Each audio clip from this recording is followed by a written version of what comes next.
നബി സല്ലല്ലാഹു അലൈഹി വസല്ലം എഴുത്തും വായനയും അറിയാത്തവരാണോ? ഉത്തരം: അതെ, അറിയാത്തവരായിരുന്നു. എഴുത്തും വായനയും അറിയില്ല എന്നത് ഒരു ന്യൂനതയല്ലേ? ഉത്തരം: തിരുനബി സല്ലല്ലാഹു അലൈഹി വസല്ലമക്ക് അത് ന്യൂനതയല്ല, പവറാണ്. അവിടുത്തെ മുഅ്ജിസത്തിൻ്റെ ഭാഗമാണത്. അതെങ്ങനെ? ഉത്തരം ഹ്രസ്വമായി വിവരിക്കാം. ഇമാം റാസി റളിയല്ലാഹു അൻഹു വിവരിക്കുന്നു, നബി സല്ലല്ലാഹു അലൈഹി വസല്ലമക്ക് എഴുത്തും വായനയും അറിയാത്തവർ എന്ന വിശേഷണം പ്രവാചകത്വത്തിൻ്റെ തെളിവുകളിൽപ്പെട്ടതാണ്. പലവിധേനയും ഇക്കാര്യം ബോധ്യപ്പെടും. നബി സല്ലല്ലാഹു അലൈഹി വസല്ലം അനുയായികൾക്ക് അള്ളാഹുവിൻ്റെ ഗ്രന്ഥം പാരായണം ചെയ്തു കൊടുക്കുമ്പോൾ പലതവണ പാരായണം ചെയ്താലും ആദ്യത്തേതിൽ നിന്ന് മാറ്റമില്ലാതെ ആവർത്തിക്കും. അറബികളിൽപ്പെട്ട ഏതൊരു പ്രഭാഷകനും ഒരിക്കൽ നടത്തിയ പ്രസംഗമോ വാചകമോ വീണ്ടും ആവർത്തിക്കുമ്പോൾ ആദ്യത്തേതിൽ നിന്ന് ചിലത് നഷ്ടപ്പെടുകയോ ചിലത് വർദ്ധിക്കുകയോ ചെയ്യാം. നബി സല്ലല്ലാഹു അലൈഹി വസല്ലമക്ക് അത് സംഭവിക്കുന്നില്ല. നബി സല്ലല്ലാഹു അലൈഹി വസല്ലം എഴുത്തും വായനയും അറിയുന്നവരായിരുന്നുവെങ്കിൽ അവിടുന്ന് പറയുന്ന വിജ്ഞാനങ്ങൾ പൂർവ്വ ഗ്രന്ഥങ്ങൾ പഠിച്ചുണ്ടാക്കിയതാണെന്ന് തെറ്റിദ്ധരിക്കപ്പെടുമായിരുന്നു. ഗ്രന്ഥപാരായണമോ അക്ഷരാഭ്യാസമോ ഇല്ലാതെ വിശുദ്ധ ഖുർആൻ പാരായണം ചെയ്തുകൊണ്ടിരിക്കുന്നത് നബി സല്ലല്ലാഹു അലൈഹി വസല്ലമയുടെ മുഅ്ജിസത്തിൽപ്പെട്ടത് തന്നെയാണ്.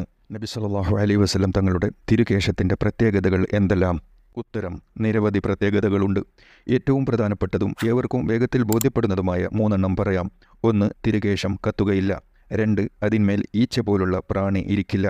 3. തിരുകേശത്തിന് നിഴലുണ്ടാവില്ല. നബി സല്ലല്ലാഹു അലൈഹി വസല്ലം തങ്ങൾക്ക് 4000 പുരുഷന്മാരുടെ ശക്തി നൽകപ്പെട്ടിരുന്നുവെന്ന് കേൾക്കുന്നു. ശരിയാണോ? ഉത്തരം: അതെ, ശരിയാണ്. ഇമാമുകൾ അക്കാര്യം രേഖപ്പെടുത്തിയിട്ടുണ്ട്. തിരുനബി സല്ലല്ലാഹു അലൈഹി വസല്ലമയുടെ സമ്പൂർണ്ണതയാണ് ഇതിലൂടെ ബോധ്യമാവുന്നത്. ഹവ്വാ ബീവി റളിയല്ലാഹു അൻഹ 120 തവണ പ്രസവിച്ചിട്ടുണ്ടോ? ഉത്തരം: അങ്ങനെ റിപ്പോർട്ട് ചെയ്യപ്പെട്ടിട്ടുണ്ട്.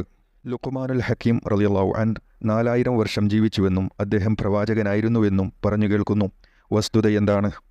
ലുഖ്മാനുൽ ഹക്കീം റളിയല്ലാഹു അൻഹു 4000 വർഷം ജീവിച്ചുവെന്ന് മുരിഖാത്തുൽ ഖുലൂബിൽ കാണാം. പ്രവാചകനായിരുന്നുവെന്ന അഭിപ്രായം പ്രബലമല്ല. ഈസാ നബിക്കും അലൈഹിസ്സലാം ദജ്ജാലിനും മസീഹ് എന്ന് പറയപ്പെടുന്നു. രണ്ടുപേർക്കും പറയപ്പെടുന്ന മസീഹ് ഓരോ അർത്ഥത്തിലാണോ?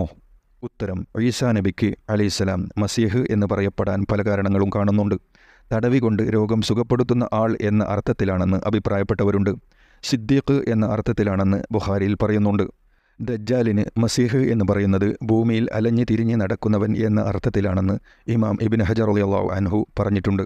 ആദം നബി അലൈഹിസ്സലാം ഇന്ത്യയിൽ നിന്ന് 1000 പ്രാവശ്യം നടന്നുപോയി ഹജ്ജ് ചെയ്തു എന്ന് പറയപ്പെടുന്നു. ശരിയാണോ? ഉത്തരം: ആദം നബി അലൈഹിസ്സലാം 1000 പ്രാവശ്യം ഇന്ത്യയിൽ നിന്ന് കഅബയിലേക്ക് നടന്നുപോയതായി, ഹജ്ജ് ചെയ്തതായി അല്ല. ഇബ്നു ഖുസൈമ റളിയല്ലാഹു അൻഹു തൻ്റെ സ്വഹീഹിൽ നിവേദനം ചെയ്ത ഹദീസിലുണ്ട്. ഇത് ഹജ്ജിനെ സംബന്ധിച്ച് മാത്രമല്ലെന്ന് വ്യക്തമാണ്. നബി സല്ലല്ലാഹു അലൈഹി വസല്ലം സ്വർഗത്തിൽ വെച്ച് 3 സ്ത്രീകളെ വിവാഹം കഴിക്കും. ആരൊക്കെയാണവർ? ഉത്തരം: ബീവി മറിയം റളിയല്ലാഹു അൻഹ, ബീവി ആസിയ റളിയല്ലാഹു അൻഹ, മൂസാ നബിയുടെ സഹോദരി ഉമ്മു കുൽസൂം റളിയല്ലാഹു അൻഹ. നബി സല്ലല്ലാഹു അലൈഹി വസല്ലമയുടെ പ്രവാചക മുദ്രയുടെ ആകൃതി? ഉത്തരം: നബി സല്ലല്ലാഹു അലൈഹി വസല്ലമയുടെ പിൻഭാഗത്ത് ഇടതു ചുമലിൻ്റെ ഭാഗത്ത് ഹൃദയത്തിന് നേരെ മുഴ പോലെ തോന്നിക്കുന്ന ഒരു അടയാളമാണ് പ്രവാചകമുദ്ര. ഒരു മേടപ്രാവിൻ്റെ മുട്ടയുടെ അഥവാ ഒരു ചെറിയ ആപ്പിളിൻ്റെ വലിപ്പമുള്ള ഉയർന്നു നിൽക്കുന്ന മാംസമായിരുന്നു അത്. ബുഖാരിയിൽ ഇതിൻ്റെ വിവരണം കാണാം. സദ്വൃത്തരായ ആളുകൾ മരണപ്പെടുന്ന സമയത്ത് തിരുനബി സല്ലല്ലാഹു അലൈഹി വസല്ലമയുടെ ആത്മാവ് ഹാജരാവുമോ? ഉത്തരം: അതെ, ഹദീസുകളിലും മഹദ് വചനങ്ങളിലും അങ്ങനെ വന്നിട്ടുണ്ട്. ഖിളിർ നബി അലൈഹിസ്സലാം ഇപ്പോഴും ജീവിച്ചിരിക്കാൻ കാരണമെന്ത്?